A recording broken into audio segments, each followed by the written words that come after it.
King Charles III was just 3 years old when his mother Queen Elizabeth II ascended the throne.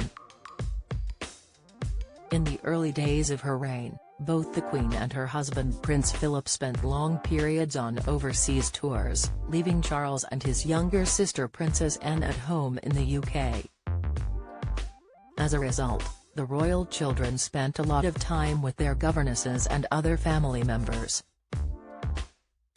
Charles shared a particularly close relationship with his grandmother Queen Elizabeth, later the Queen Mother, who appreciated his sensitive nature and encouraged his interest in music, art and culture. Rachel Bowie and Roberta Fiorito, hosts of the Royally Obsessed podcast, remembered the impact of the Queen Mother on the 21st anniversary of her death, March 30th. And as King Charles gears up for his coronation, which is due to take place in less than 3 months, the two commentators discussed the influence his grandmother had on his upbringing and who he is today. Ms. Fiorito recalled Charles keeping vigil with the Queen Mother's 3 other grandsons, Prince Andrew, Prince Edward, and David, Earl of Snowdon, during her lying in state at Westminster Abbey, saying, "It was a sign of their closeness." She added, "It seems like he felt that the Queen and Prince Philip were a little bit absent from his childhood, but he did have someone who really indulged his artistic side in the Queen Mother. She was really supportive of all that, and we know now how that played out." He recites Shakespeare on the fly and loves painting and watercolors. "Yeah, so I think that came from her." Prince Harry voted second most popular royal to succeed King Charles. In shocking new poll, Prince Harry is the surprising second choice to be the next monarch in a new poll, despite his attacks on the royal family in his memoir Spare and Netflix TV series. In first place was the first in line to the throne Prince William, who received the vast majority of the votes for who should succeed their father King Charles. Find out more here. Charles's childhood characteristics have been well documented, generally in the context of his relationship with his father Prince Philip, who is said to find frustration in his eldest son's more sensitive and emotional side. The king's governess Catherine Peebles, Mipsy, who homeschooled him in his early years, described him as dreamy and thoughtful. However, the Duke of Edinburgh, who dedicated much of his life to preparing his Charles to be monarch, supposedly had doubts about his fitness to reign. Royal author Michel Foray claimed the Greek-born consort set himself on a mission to make a man of his son. He told The National in 2021, Philip saw himself as different from Charles, his son, sentimental while he was pragmatic.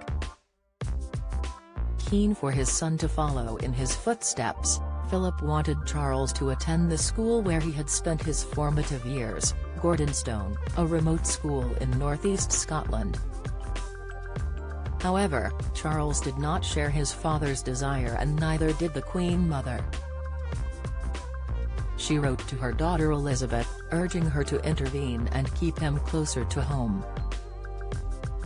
Arguing the young prince would be terribly cut off and lonely in the far north, the Queen Mother wrote in a letter on May 23, 1961, "I suppose he will be taking his entrance exam for Eton soon.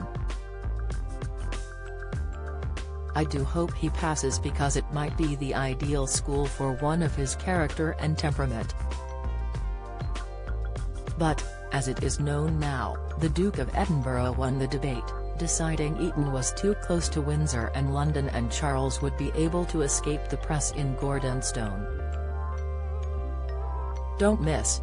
Meghan and Harry urged to give up Sussex titles. Latest, Charles delighted state banquet guests with reference to German show, Insight. Poll, should King make more state visits to forge ties with the world? Poll, Charles was said to be miserable at the Scottish school and, in one letter home, described it as absolute hell. Nonetheless, he stayed on, ultimately becoming head boy and completing his A-levels. And, In the end, Charles did abide by his father's wishes, following in his footsteps by furthering his artistic abilities, which had long been nurtured and encouraged by his grandmother. Having been inspired by Robert Waddell, his art master at the boarding school, Charles took up painting. The school sits within a 200-acre woodland campus and is within walking distance of the beaches of the Moray Firth, providing the creative prince with plenty of stimuli. Charles works exclusively in watercolor and his paintings were first exhibited at Windsor Castle in 1997. They were displayed alongside works from Queen Victoria, also an avid watercolor artist, and the Duke of Edinburgh, a painter and designer, who contributed to the creation of the stained glass windows in the private chapel of Windsor Castle. Several of his works show family homes, including one of the Castle of Moy, the beloved Scottish home of the Queen Mother and a favourite of the now King. The Castle of Moy was bought by the former consort in 1952, shortly after the death of her husband George VI. It is located in Caithness, on the north coast of Scotland, and is typically open to the public 7 days a week from May 1 until September 30 each year, with a closed period of 10 days at the end of July and the beginning of August, when Charles and his wife Camilla, Queen Consort, usually stay. Gareth Russell, author of Do Let's Have Another Drink, The Singular Wit and Double Measures of Queen Elizabeth the Queen Mother, noted the former Lady Elizabeth Bosleyon's close relationship with her grandson and her impact on his current reign. Speaking on an episode of the Today for Daily podcast, hosted by royal commentator Kinsey Schofield, Mr. Russell said, Charles's stamina and accession really are great tributes to the Queen Mother, and certainly, this is a man whose favourite homes include the Castle of Moy, his late grandmother's home, who adores and really respects the legacy of his grandmother.